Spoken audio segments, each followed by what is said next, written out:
The Allegheny Forest Alliance is a nonprofit coalition of school districts, townships, recreation groups, businesses, and individuals. We support and promote sustainable forestry, environmental stewardship, and multiple-use management of the Allegheny National Forest, as well as other public forest lands. By doing so, the AFA hopes to ensure a stable future for our children, our communities, and our rural way of life. With this slide presentation, we intend to show the current state of the Allegheny National Forest and where the new forest plan may lead. Show how management on the Allegheny National Forest, or lack thereof, impacts the four-county region. Show why it is important for the Allegheny Forest Alliance to advocate for proper forest stewardship. The Allegheny National Forest is located on the Allegheny Plateau in north-central Pennsylvania and is the only national forest in the Commonwealth. Unlike western national forests that were predominantly secured by the federal government through western expansion, most in the east were purchased from private landholders, and often involved only surface rights. Such is the case with the Allegheny National Forest. The Allegheny National Forest consists of approximately 517,000 acres distributed across four counties. As you look closely at the map, you will notice there are considerable private, state, and game commission in holdings within the boundaries of the Allegheny National Forest. Quite often, these lands are impacted by Allegheny National Forest management decisions. The impact of the ANF on its host counties can be illustrated by looking at the land share breakdown per county. Elk, 21.8%.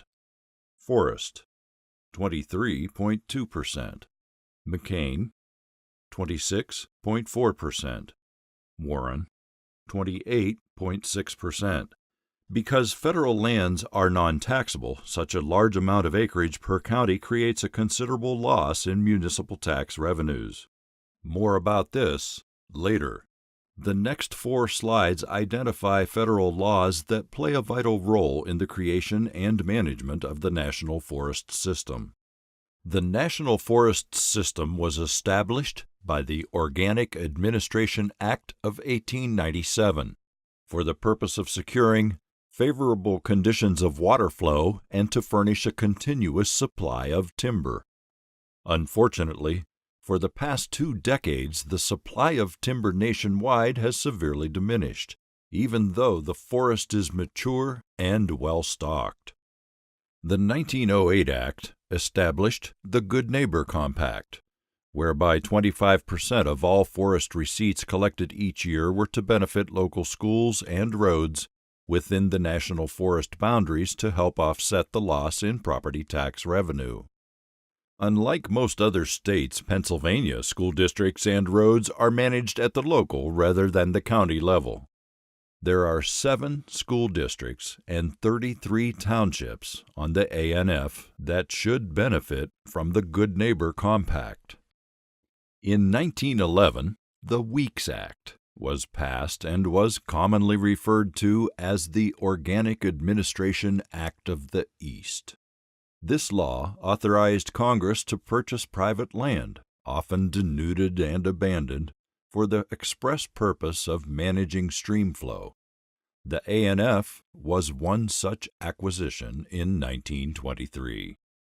Dubbed the Brush Heap, the ANF was purchased to reduce flooding along the Allegheny River, but soon regenerated a new forest, setting the stage for a continuous supply of timber. The thorough restocking of the forest gave credence to the words of an astute local forester who once said, "The only way to stop trees from growing is to plow it or pave it." In 1960, the Multiple-Use Sustained Yield Act was passed, causing a proliferation of management objectives. This law directed equal attention to 5 areas of management, none of which were to be given lesser priority: timber, range, water, recreation, and wildlife. Multiple use meant managing the forests to best meet the needs of all Americans, and sustained yield meant maintaining, in perpetuity, a high-level annual output of renewable resources without impairing productivity of the land. As you travel the major highways of the region, you will see distinctive Allegheny National Forest signs marking the beginning and end of forest boundaries. You will note the phrase "land of many uses" inscribed at the bottom.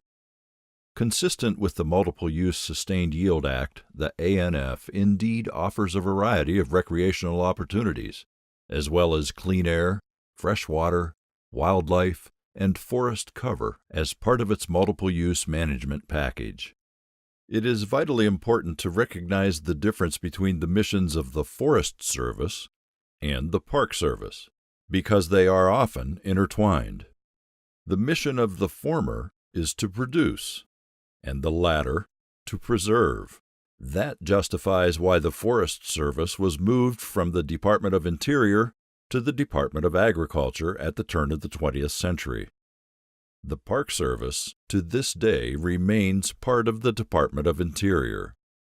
Now let us focus on the forest itself.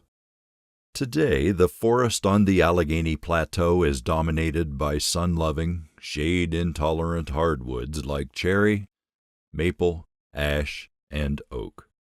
It is nearly 100 years old and predominantly mature. This graph illustrates a rough distribution of the dominant species.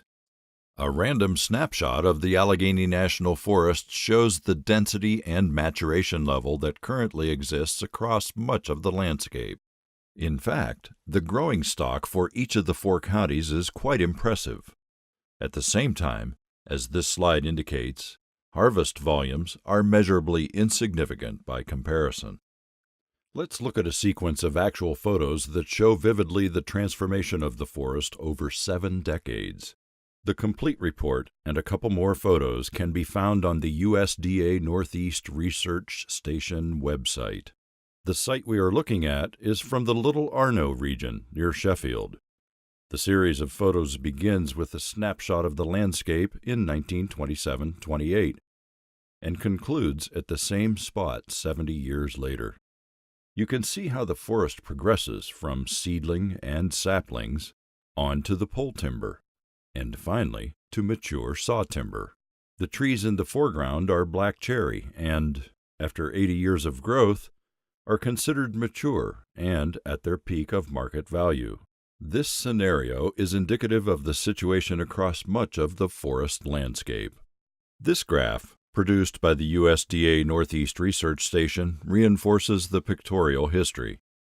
It shows the progression of growth from seedling sapling to pole timber, and finally saw timber on the ANF for roughly the same time period.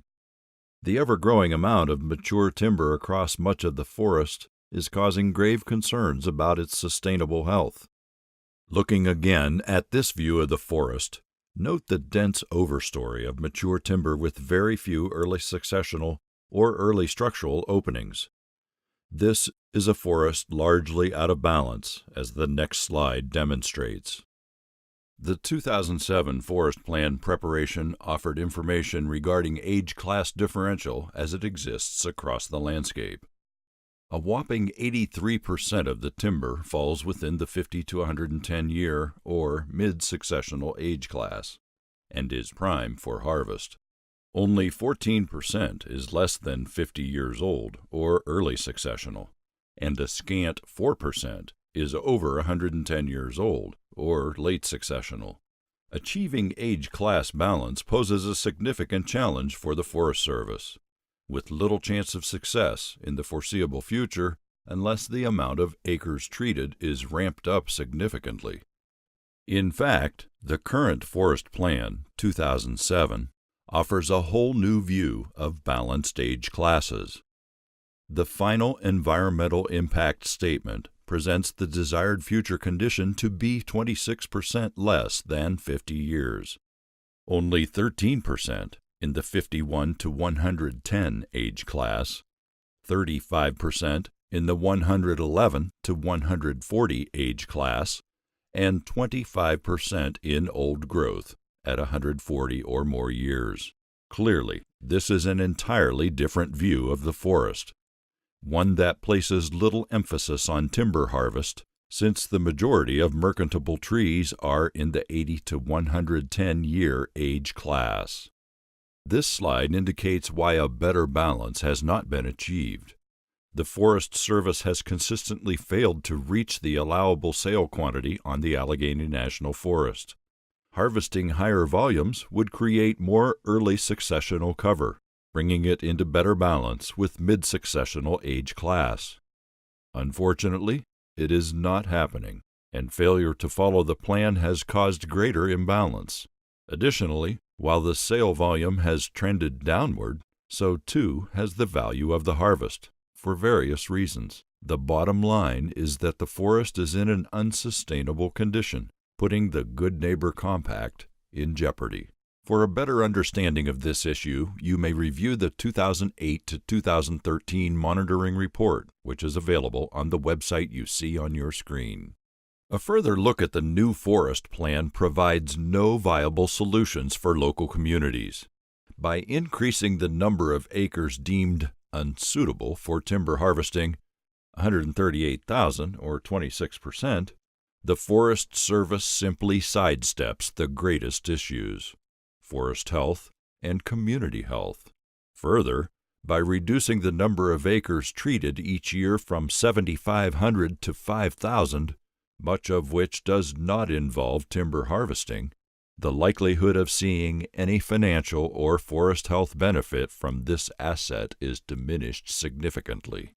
To achieve the proper 100-year rotation and bring the forest back into a sustainable balance, local professional foresters contend it would require an annual harvest of no less than 10,000 board feet per acre on 1% of the forest deemed suitable for harvest, 3,790 acres.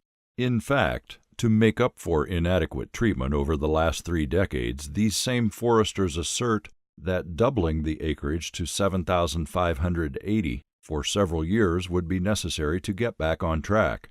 This is not likely to happen, since the current allowable sale quantity is 54.1 million board feet, and the acres treated limit is 5,000. It must be noted that these same local professional foresters firmly believe at least 75% of the acres treated annually must include timber harvesting in order to achieve sustainability. What amount of revenue might the required management activity generate? Since 99% of all revenues collected by the ANF come from timber harvesting, predictions can easily be made. Using a required harvest schedule focused on sustainability, 10,000 board feet per acre times 3,790 acres, the revenue per year would be $23,560,000. That is twice the average annual receipts received over the last 2 decades. Doubling the harvest, as foresters recommend, but is not allowed under the forest plan, would yield $47,120,000. These scenarios use the 2014 market price of $621 per thousand board feet. Market prices have steadily increased each of the last 4 years. The 1908 Act provided 25% of timber receipts to the states hosting national forests. The problem with this funding is that it fluctuates based on harvest volume, the quality of material harvested, and market prices, making it an unstable funding source for local governments. The 4 counties occupied by the ANF generally have much in common, yet each is unique in its profile. Elk County has the lowest percentage of its land occupied by the ANF, but the highest percentage occupied by public forests. Elk also has the second lowest population and the second lowest unemployment rate. Forest County is the smallest of the 4 counties in both landmass and population, but has the largest share of its land occupied by the ANF. and has the second largest percentage of its landmass occupied by public forests.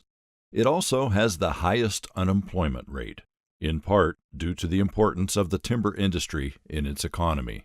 McCain County has the largest land mass and largest population of the 4 counties, has the lowest percentage of land mass occupied by the ANF, and the second highest unemployment rate.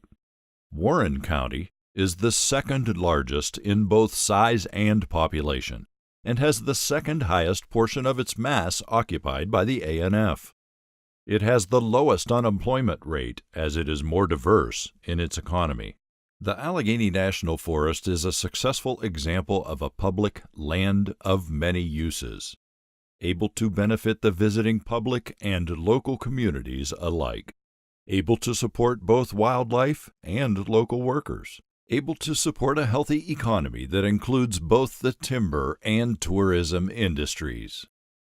The goal before us is quite simple. Manage the forest for sustainability, and it will continue to provide a healthy environment, both internally and externally, for generations to come. The Allegheny Forest Alliance is a nonprofit coalition of citizens, school districts, municipalities, lumber and veneer manufacturers, sporting and wildlife conservation groups, and others. We were organized in 1997 to advocate for sustainable management of the ANF, to hold the Forest Service responsible for being the good neighbor they promised to be. We are a voice for everyone concerned with improper forest management on the ANF. We promote an adequate, stable, and sustainable supply of forest goods to create jobs, support the local economy, and local communities. We support the use of public forest lands for recreation of all types. We advocate for multiple uses of forest resources, from lumber to artisan products. We educate the public and our legislators about sustainable forestry practices. We coordinate our PR efforts to bring attention to and gain support for AFA positions on current legislative and forest initiatives, and we offer expert testimony at state and federal hearings related to forest use policies. You or your organization can partner with the AFA.